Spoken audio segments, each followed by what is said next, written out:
Yeah. Well, ladies, let's get started. We've got a good number of people here. I want to welcome you back to the Remote Strong webinar series. It's just, we're just so happy to see so many familiar, I want to say faces, but it's really names showing up every other week. So today we're going to be keeping it legal. I want to remind you that if you have questions or want to bring up anything in the chat, please go ahead and do so. There will be question and answer at the end, so you can ask your questions throughout or keep them until that opens up at the end. Laura and Sarah do have offerings, and they'll be going over those before the question and answer, so be sure to stick around with those. And without further ado, I want to introduce Sarah Skarodski from EOS HR Consulting and Laura Renner from Freedom Makers Virtual Assistant Services. Thanks, ladies. Thanks, Jenny. Thank you. All right, so today we're going to do things a little differently in the sense that this particular topic, Sarah is really the expert on it, so I'm going to be more of a facilitator. I'm going to play the role of the ignorant and naive business owner. So any questions I ask, don't take that as a reference of my my knowledge. That's my disclaimer. And then when we're going to do one later around building workflows and systems, and so then in that case we'll focus on where I focus on with the business. So yeah, so a little bit about me. I'm a veteran, and we just celebrated our 5th anniversary. We started Freedom Makers, and that's where we pair military spouses with small businesses to provide admin support, from basically help with running the business, but they all do it from home. And so we've been a completely remote company since we started, and that's where our expertise comes in, is in running a remote team. And so that's where we partnered up with Sarah to offer these webinars in sharing our expertise around that.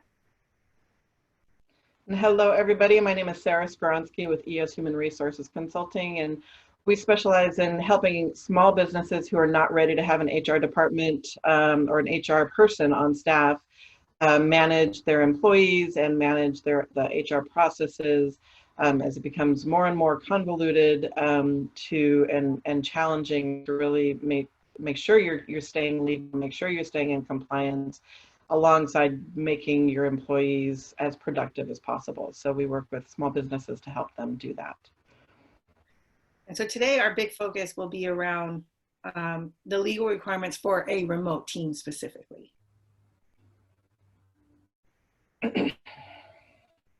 All right, so in the series, we've been sharing how everything sort of combines together. And so in that slide, you saw some of the different topics that we've been discussing. And so today we're going to be talking about legal requirements. And that fits into, if you're doing what you're supposed to be doing, then that builds that culture of trust. It's also part of that, having that battle rhythm where things are working well together, and that all contributes to being remote strong.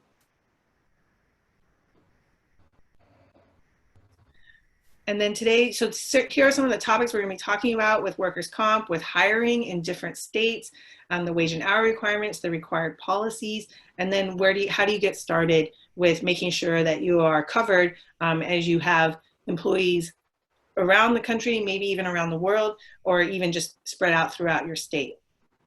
Another thing that as part of our evolution in this series is at the end of each topic, we're doing a how do I. And so we're going to specifically be talking about a scenario and how you would handle that differently because you have a remote team versus an in-person team. I'm trying to get all my talking out now, right? Laura likes to present, so she has to have her opportunity. So here we go here. I'm an employer. Ring, ring, ring, ring. Hello, this is Sarah. Sarah, oh my God, my employee just called. They're in the ER. They tripped over their dog. What, do I have to pay for it? Well, in a good legal term, it depends. So tell me what happened. Tell me what happened. Were they working when they tripped over the dog, or were they just getting their lunch, or what happened? Do you know? I don't know. I will go find out. But is that how it works?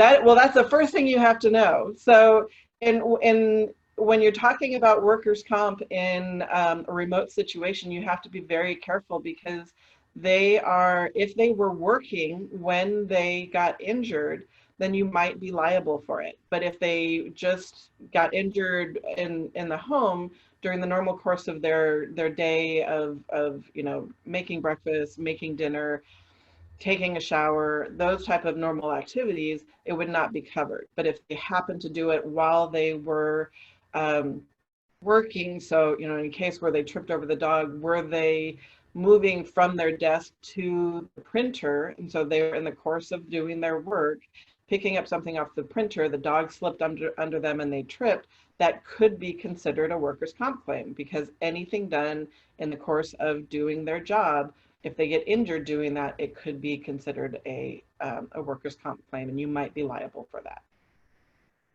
Okay, so just like getting ready to take their dog on a walk and they tripped over the leash may not cover it. May not Correct. Right, since they were taking a break from work at that point, and so then they would not be you would not be responsible for that. Okay. So a couple different scenarios to think about. One is the tripping over the dog. So kind of the thing that might be that's sort of a mix of you're really not sure, and so any activity that would normally happen in a day-to-day situation, but might happen while they're doing their normal work.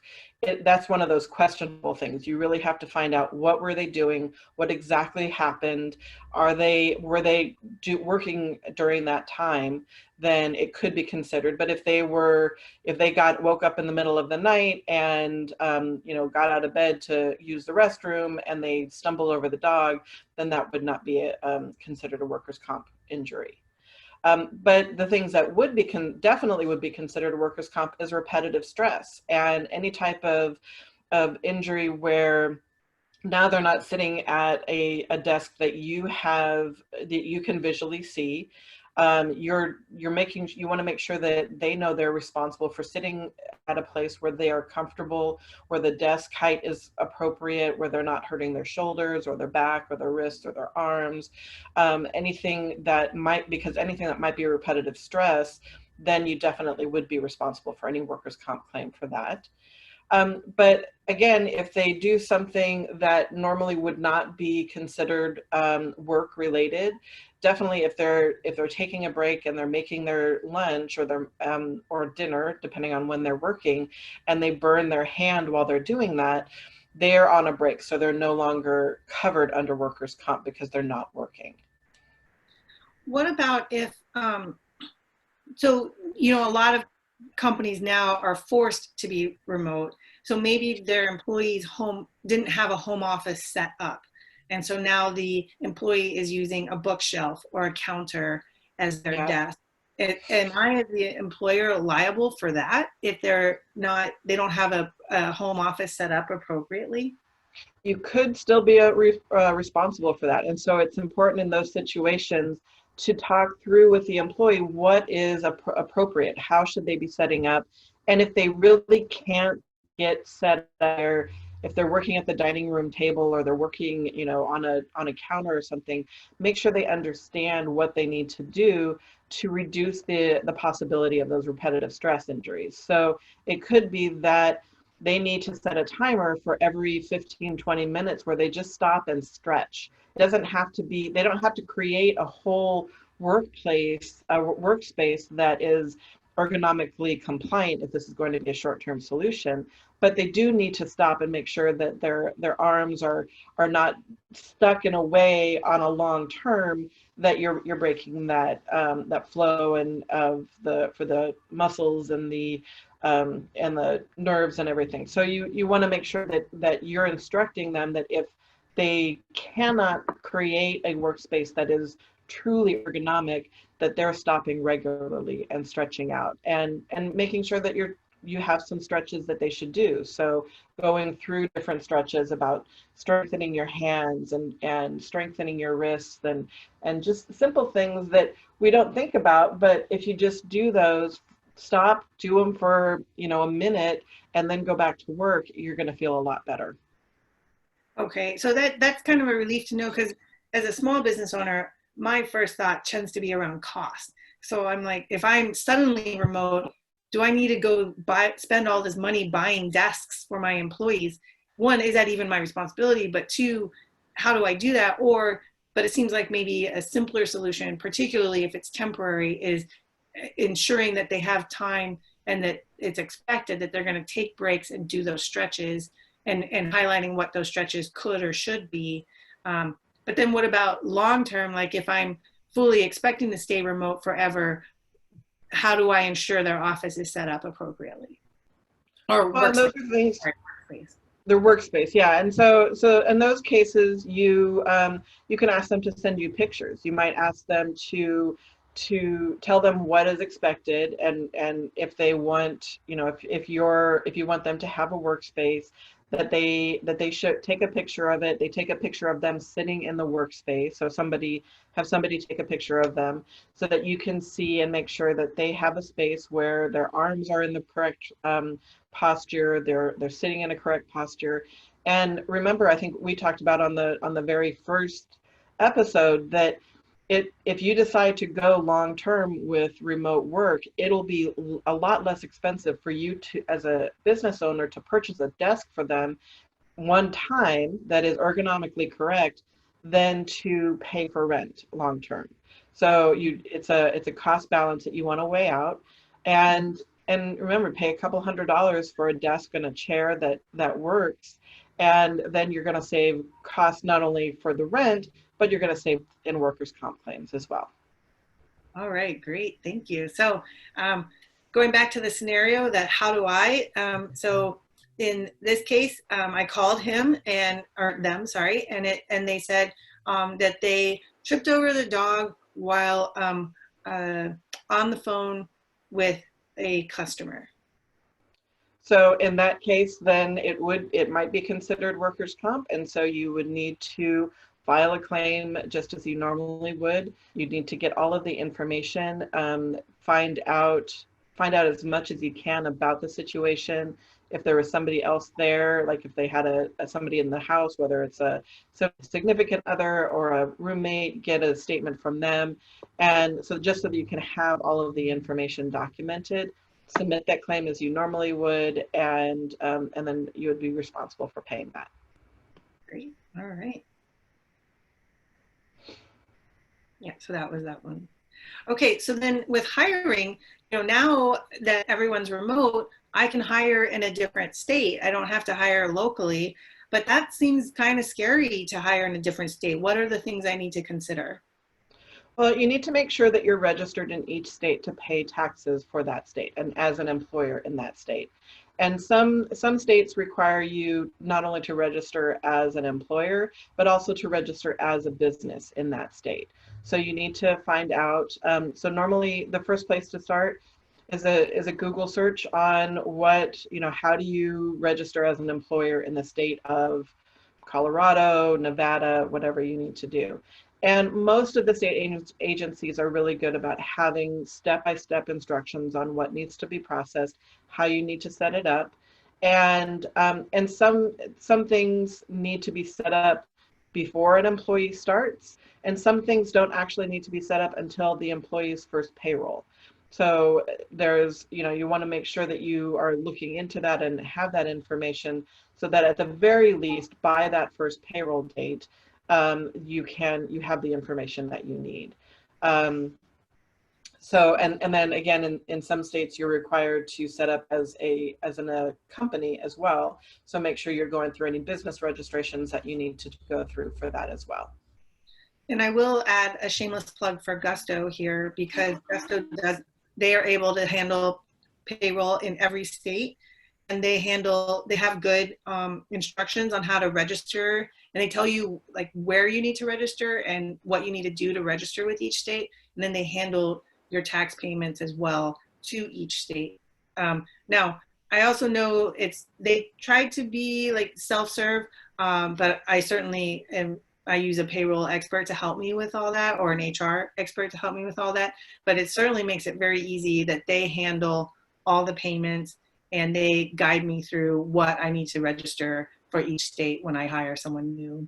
Yeah, and just as a point on that, while any payroll system will in general make those payments for you, you want to be very careful and make sure that you're also double checking that those payments have been made, because ultimately it's still responsibility of the business owner that the payroll taxes and any other taxes are paid to the government agencies as they're supposed to be.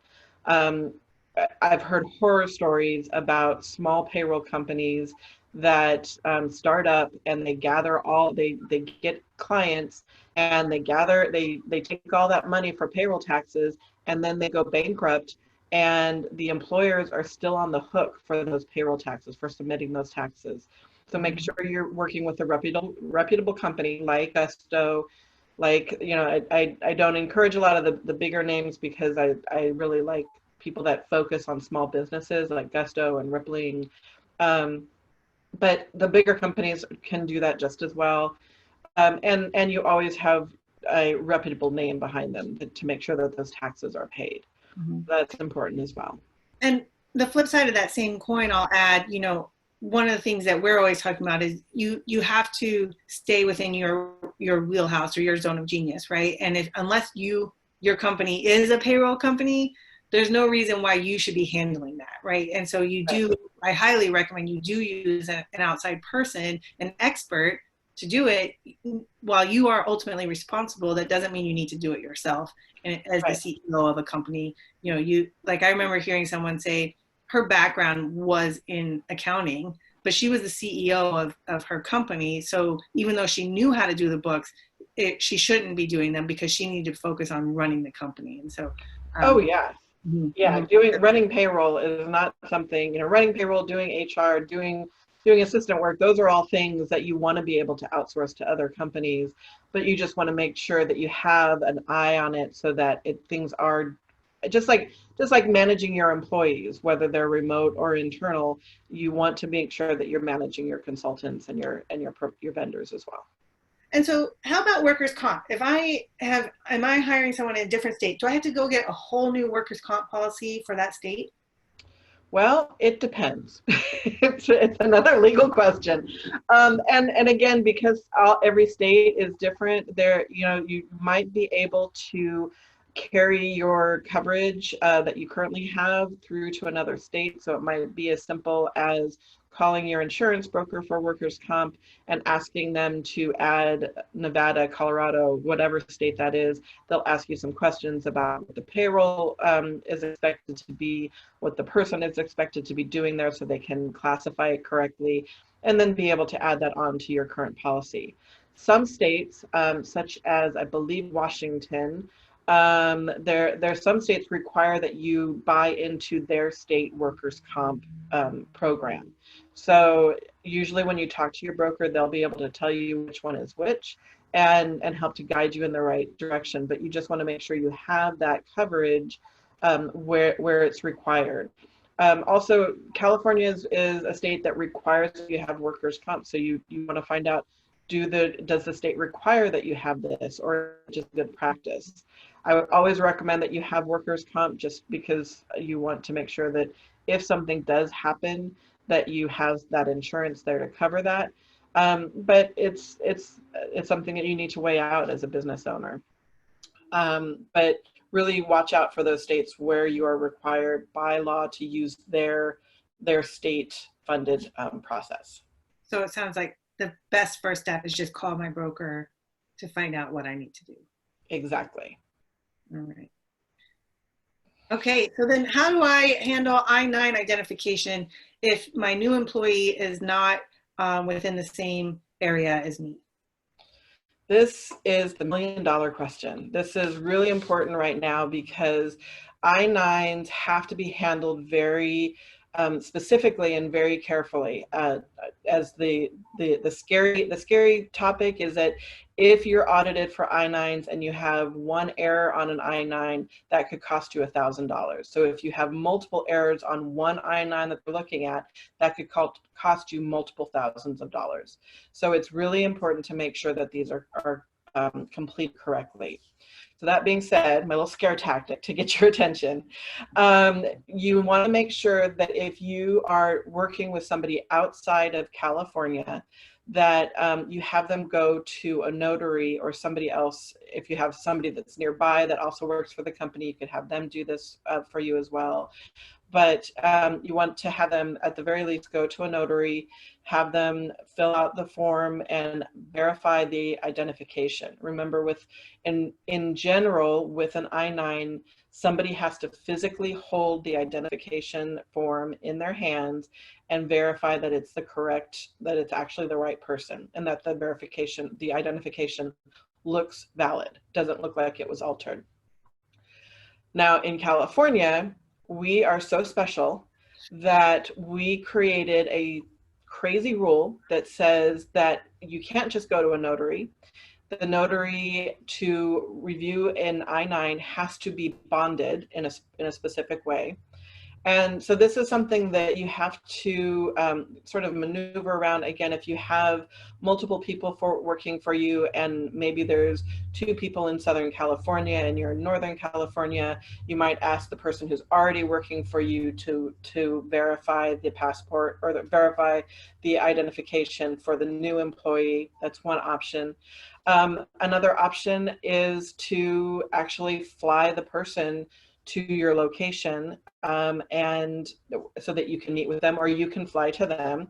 You know, right now Southwest has $49 tickets to pretty much anywhere in California. And again, it's a cost balance. Paying $100 for a round trip ticket to go and visit the person and meet them in person, which can also benefit as an employer, it's going to cost a lot less to the company than having something done incorrectly on an I-9, having an audit, and having to pay those thousands of dollars in penalties. So again, you just have to be a little creative around that and figure out a cost balance of what will work best. And so, right, and I just want to put a caveat that right now, under the COVID pandemic and under the stay-at-home orders, the government has relaxed the requirement to view the identification in person. So somebody could get on a Zoom call, show you their ID over the video, but this is not a long-term solution. The ruling is that you will eventually have to see that identification physically in person. So you need to, if you are hiring people right now during this time of the pandemic, then you need to make sure that you are tracking that so that you can verify that after we are released from the stay-at-home orders. Got it. Okay. And so to clarify, it's the requirements are based on the state the employee lives in. So if say I'm based in Texas, but my new hire is in California, I have to find a bonded notary in California. Yes. But if I'm in California and they're based in Texas, they can just go to a normal. They can just go to a notary. Yeah. Okay. Now on the form too, it says authorized representative. Could that be their spouse? It could be. It's one of those kind of gray areas, and our team has actually been kind of digging into this to find out what can be passable as that, and you just want to be careful that you have that you know the person. If there's any question of whether this person is has the right authorization to work in the U.S., that you're going through the right steps to make sure that this is a valid ID. You know, and unfortunately, I don't want to discriminate against people, but if somebody is not authorized properly, you know, can you trust their spouse to be writing the information incorrectly? You're now putting your faith and again, that $1,000 an error in the hands of of somebody that you may not know very well. So you just, or who is not trained in doing this. So it could be that you set up a time where the person is verifying it, but all three of you, the person who's verifying it, the new employee, and yourself are on a Zoom call where you're walking them through the process step by step to make sure that they understand all the parts that they need to be filling out on the form. And they do it correctly. And they do it correctly. Okay. And I guess another alternative too is you could always reach out to an HR consultant or someone like that who's going to know how to fill it out and are local to wherever your new hire is. Exactly. Yep. Okay, great. All right. Not so scary. Not so scary. All right. Now, same thing, wage and hour. What if, different overtime rules or even minimum wage, like how do I handle that if I have employees in different states? Very carefully. so yeah, it depends, I guess, right? It depends. HR and law, like they run the line very closely. There's so many different scenarios that can happen, so many different rules that a lot of it depends on that. So yeah, for different states have different rules about overtime. California is one of the most strict in terms of overtime when you're dealing with an hourly non-exempt, meaning they're not exempt from overtime. So a non-exempt hourly employee is there. If you have somebody who works over 8 hours in a day, then they're eligible for time and a half pay for any time over 8 hours a day, and then double time in California over 12 hours a day. So when you're dealing with your remote employees, you want to make sure that this is also a question of sort of managing their time. We've talked previously about not so much of time in seats, but dealing with results focused.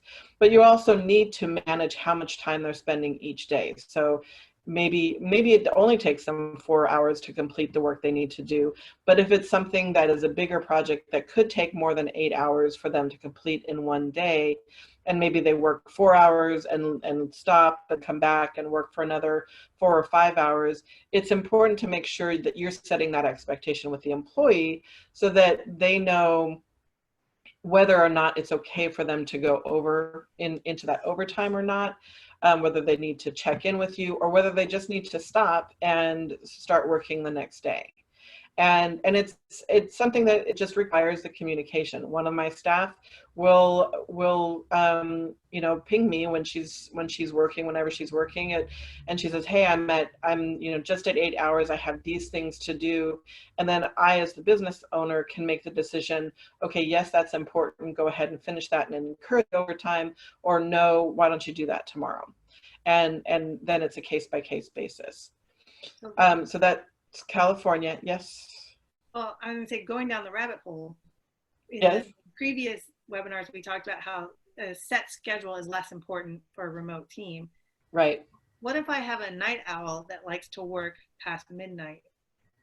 So then if they work more than 8 hours in California, but they started in one day, but they finish after midnight, does that still count as the 8 hours, or does that reset the clock for the next day? Again, I have to double check on each individual law. I'm not on you. But this is also where having policies and having rules in place where it says what is your day. Because a lot of times we'll say a day starts at 12:01 a.m. and ends at 11:50, or 12 o'clock a.m. and ends at 11:59, and so you may be shifting over. However, if they are, if their schedule doesn't start until they don't start working until 8 o'clock at night, then and it's one shift, then again, it depends on how much time they're taking off in between there. So there's it's a lot of different moving parts in that scenario. But so you just want to be careful that if they are a night owl and they're working from 10 p.m. to 3 a.m. 3 a.m. That they haven't been working a lot beforehand, or there's been enough of a break beforehand that they're not going into overtime at that point. And then now, with also with working remotely, you know, people don't have, we're not counting that time in seat, right? But also with everyone being in different states, I'm assuming a lot of time tracking software these days can track, like, okay, California, if you work more than 8 hours, you're going into overtime. But another state, it's just straight 40 hours in the week, regardless of the day. Like, can the time tracking software keep track of that for me? It could potentially, depending on the time tracking software, but a lot of that goes back to the settings. And so again, the technology amplifies. And so, and so if you do not set it up correctly, then it will not track that. But a lot of them have ways that you can set that so that, and then you can assign your employees to the different time zones of the different state policies so that the overtime will be tracking correctly.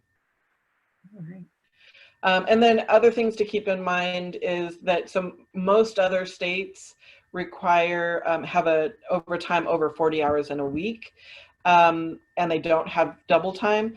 But then there's other states like Colorado, which I'm learning more and more about because our newest team member is in Colorado, and they have an overtime over 12 hours in a day. So it's really important to find out what those rules are for each state and make sure that you're following those rules appropriately.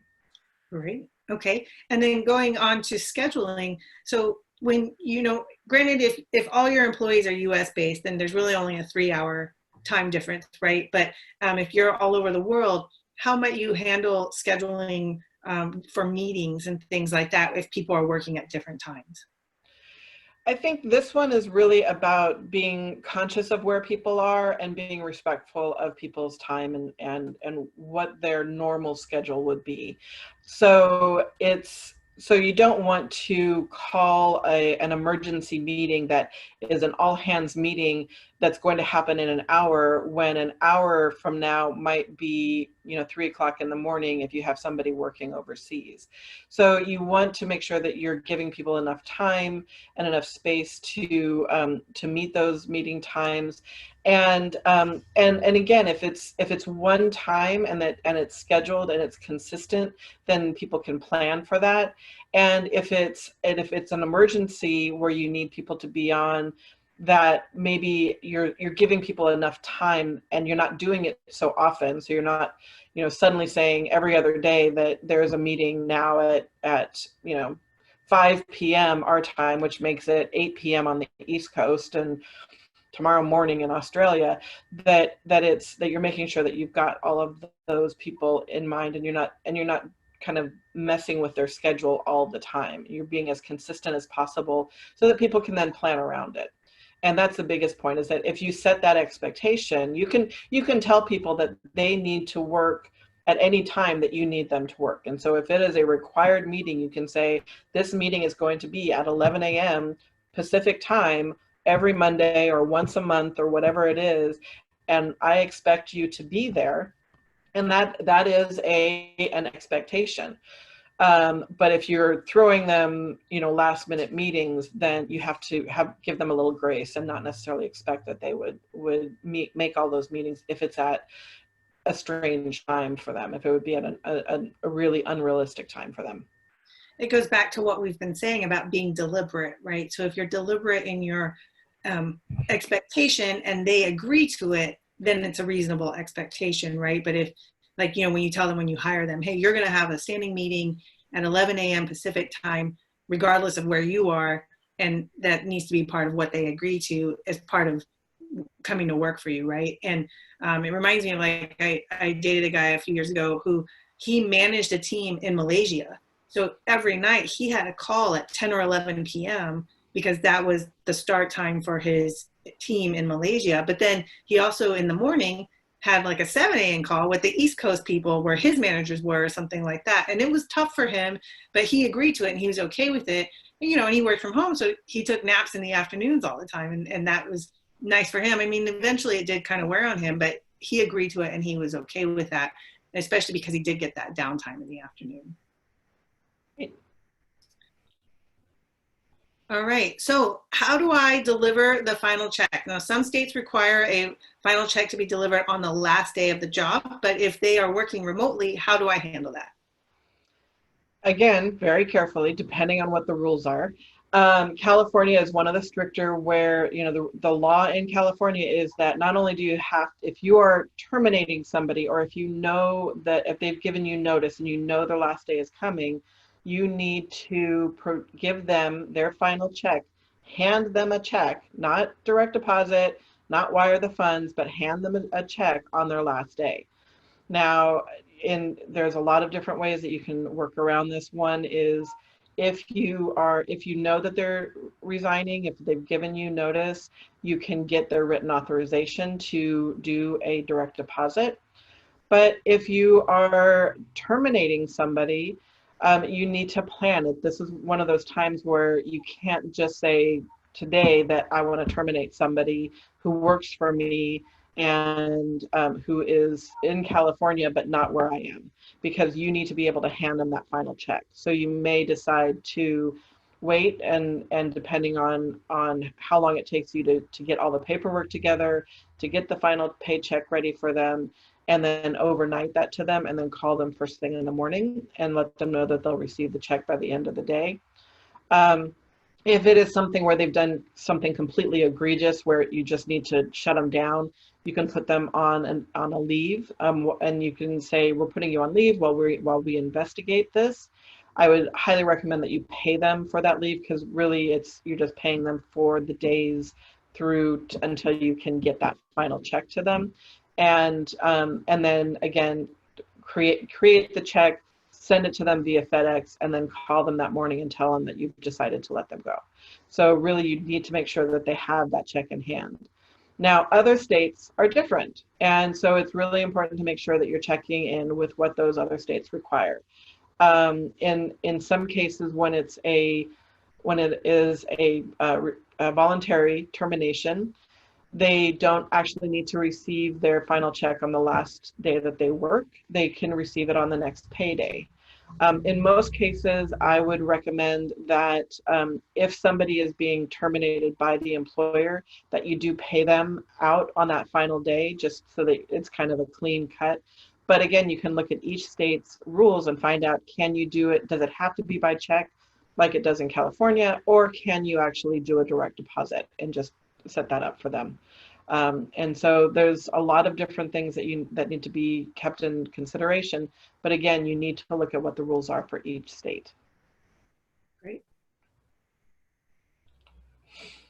All right. Now, the last part we're going to discuss is sort of the required policies that can vary by state, even by city, and particularly in things around like sick leave and things like that. So how do you handle different required policies based on where you have employees? And that's the thing, right? It's based on where they're living, because that's where they're working, not where they're based. Okay. Exactly. Well, and you really need to look at different policies and different requirements, because the sick leave, which is the new one that is growing in popularity over the last couple of years, it started with a couple cities that were doing it, and then California adopted it in 2015, and then Oakland, Emeryville, Berkeley, they all adopted their own. Southern California, a couple cities in Southern California have their own, and now cities throughout different states and different cities throughout the country are adopting them.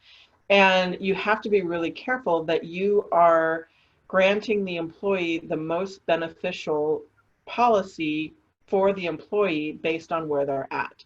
So in California, if they're in Oakland, if they're working in Oakland, then you have to take the Oakland rules and you have to take the California state rules and combine those together to give them the most beneficial. So if the Oakland rule says that they can carry over more, but the state rule says that the maximum balance is higher, then you have to put those two together. Oh, okay. And so it's really important to make sure that you're looking at not just the state or not just the city, but how those are interplaying together. And then when you have when you're looking at what is required. So in California, there's a rule for employers, for small employers, which are employers with 10 employees or less, and then there's the rule for larger employers, which are 10 or more. And so you need to find out, is that 10 employees total for the company? Is that 10 employees in California? Is that 10 employees in the city?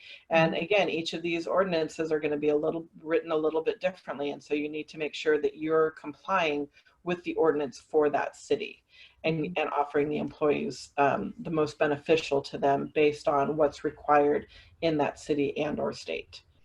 So a lot to think about with the sick leave. I assume the same is it's similar for like pregnancy and disability leave. Yes, so with pregnancy and disability, so in California, we actually have a pregnancy disability leave law, which requires if you have 5 employees or more, then you are required to offer this special leave. Again, you have to look at the different states to find out if they have a similar leave requirement, how many employees you have to be required to offer that. Again, is it total employees? Is it employees within a state? Is it employees within a certain geographic area? So like the larger policies for the larger companies are FMLA, which is the Family Medical Leave Act. And that requires that you have over 50 employees, but it also has within a 75-mile area. So if you have 25 employees in Southern California and 25 employees in Northern California, then that might differ in how you manage that policy. So again, you have to look at those individual policies and the individual cities and the individual states and really look at what the requirements are and how that interplays with how many employees you have and how many employees in that state or area you have.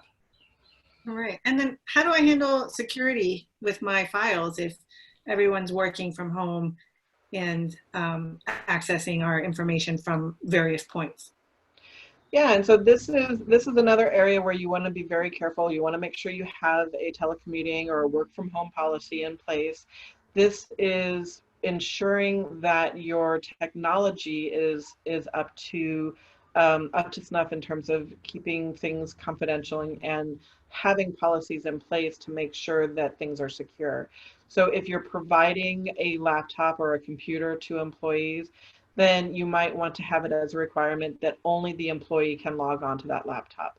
The children should not have access to that. They should not be going on and downloading games and watching YouTube and all of those things. This is just for work related. They should have their own equipment for personal things. If the employees are using their personal laptops or their personal computer systems, then you might want to have certain sign-on requirements. So they have either they're using something like LastPass or 1Password, where they're storing all of their passwords securely, and again, keeping that information confidential. Having maybe a separate user that is set up for the employee that they log off of, and then allow other people to use the computer or allow to use it privately or for personal use. So again, it's just being cognizant of where that information might flow out to and keeping that as secure as possible. All right. So I know we've all done this. I mean, it's been a couple months, but where you go into like a small restaurant or something like that and you see that huge labor law poster hanging up in the bathroom or in the hallway in the back of the restaurant. As a remote business, how do I hang up that poster? Because there's nowhere for me to hang it up. So how would I handle that?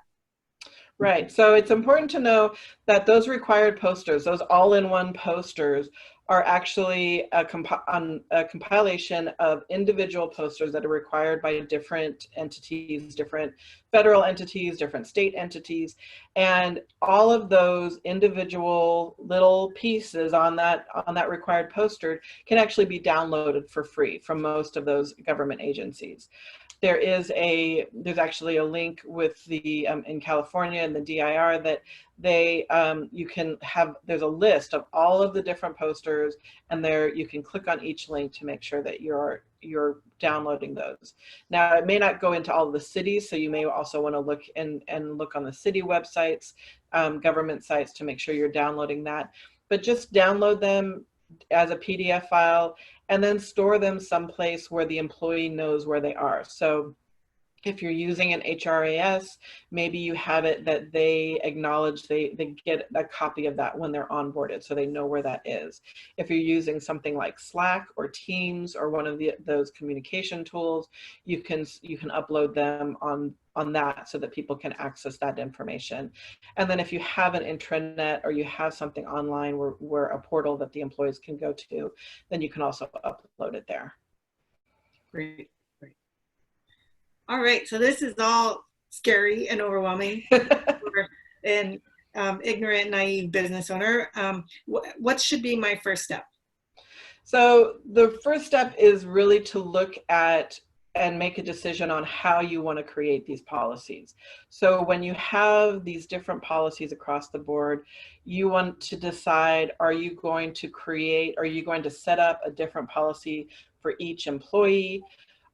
Or each state or each location, or are you going to create a policy that is more lenient or more grants more opportunity to the employees, to all of the employees, and have that across the board and have that for all of your employees? So it's just a business decision on, do you want to manage a bunch of different policies, or do you want to manage one policy that is more generous to the employees? For example, if I have one employee in California, then I can make everyone start overtime at 8 hours, or everyone have the sick leave that my California employee gets. Like, I could do it that way. I would do it more in terms of the sick leave policy and what's granted there. The overtime policies, those are a little bit easier to manage on a state-by-state basis through payroll, because once you have that set up, they can generally tell what those rules are, and so it's easier to manage that within the payroll system. But when you have leave policies, when you have time off policies, anything where you're granting one employee, where you might be granting one employee more than another employee, you want to make sure that you're taking that into consideration of what's the optic of that. Do you want to grant your California employees more leave because you're required to than you would your Texas employee? And maybe you just grant everybody the same amount.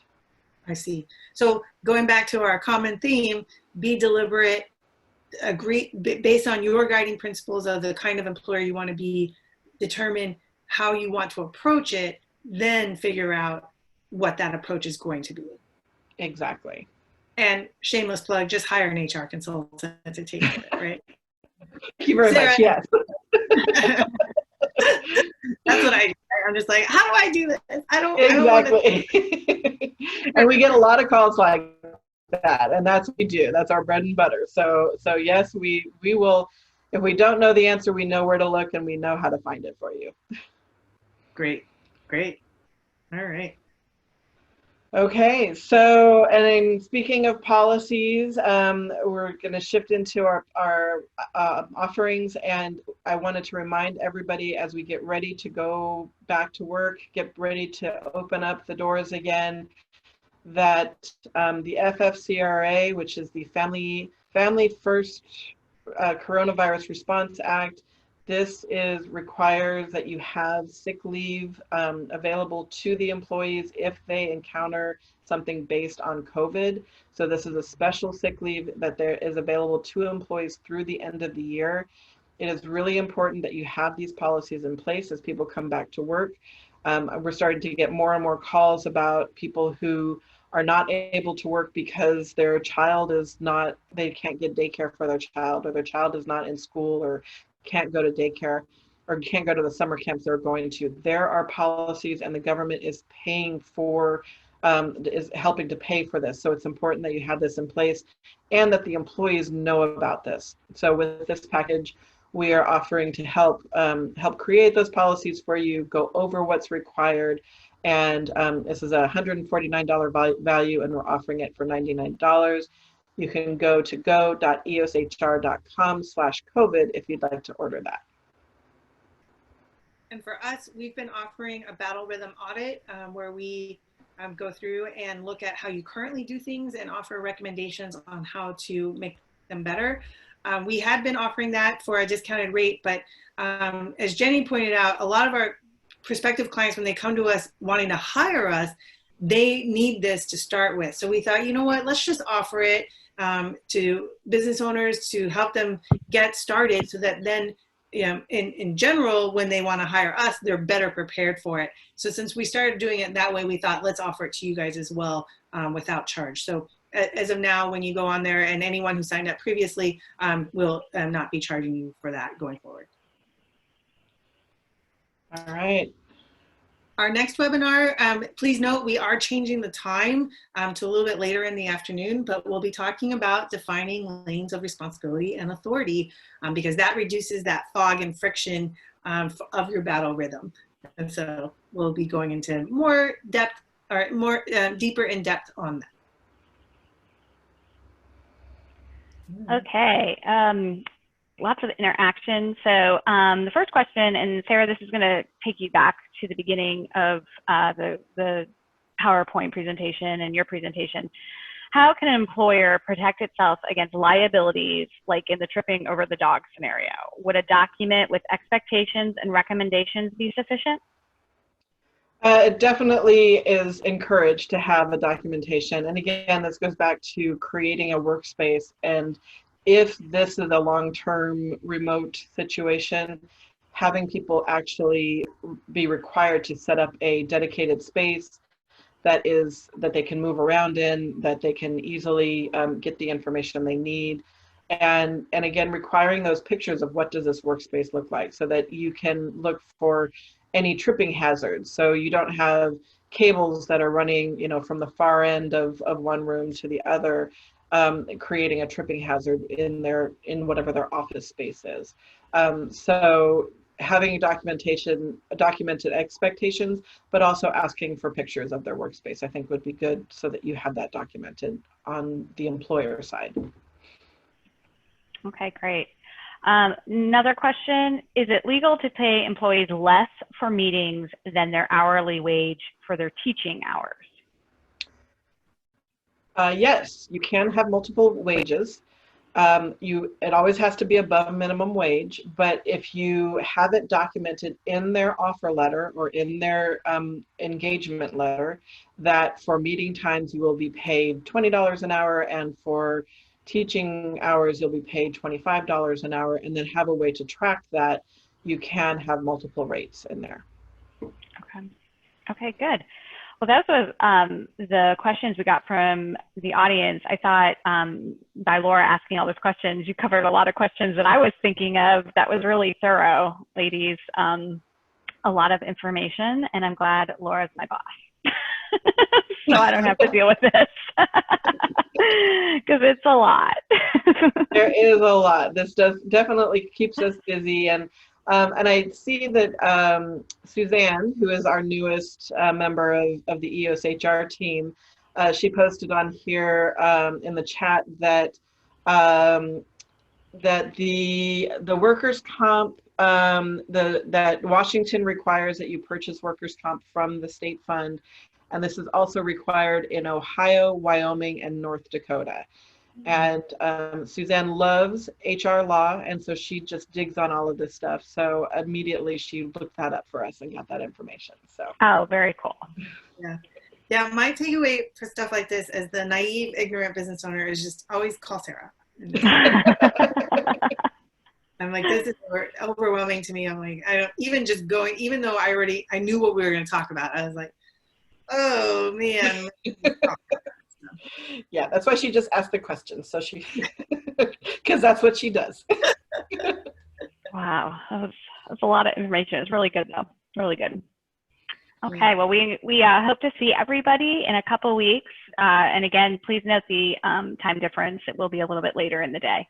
But thank you, Sarah and Laura, for another great webinar.